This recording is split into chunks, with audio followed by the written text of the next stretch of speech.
You ask Tiger to calculate. This deals with finding the midpoint between 2 points. The midpoint between the 2 points is 3, -24. Let's solve it step by step. Plot the 2 points and calculate the midpoint using the formula.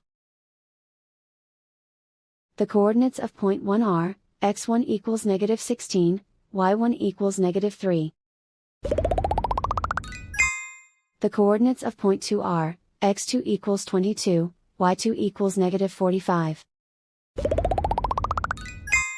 PM represents the midpoint of the 2 points.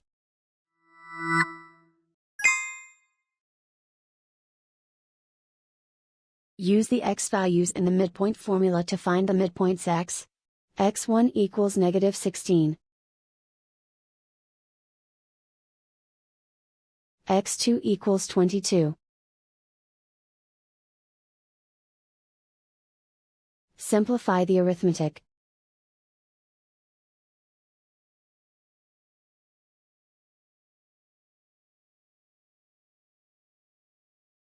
Use the y values in the midpoint formula to find the midpoints y.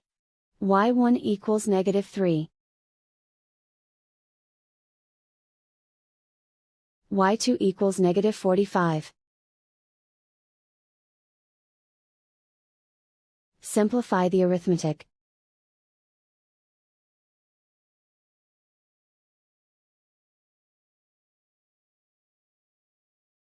And so, the midpoint is 3, -24.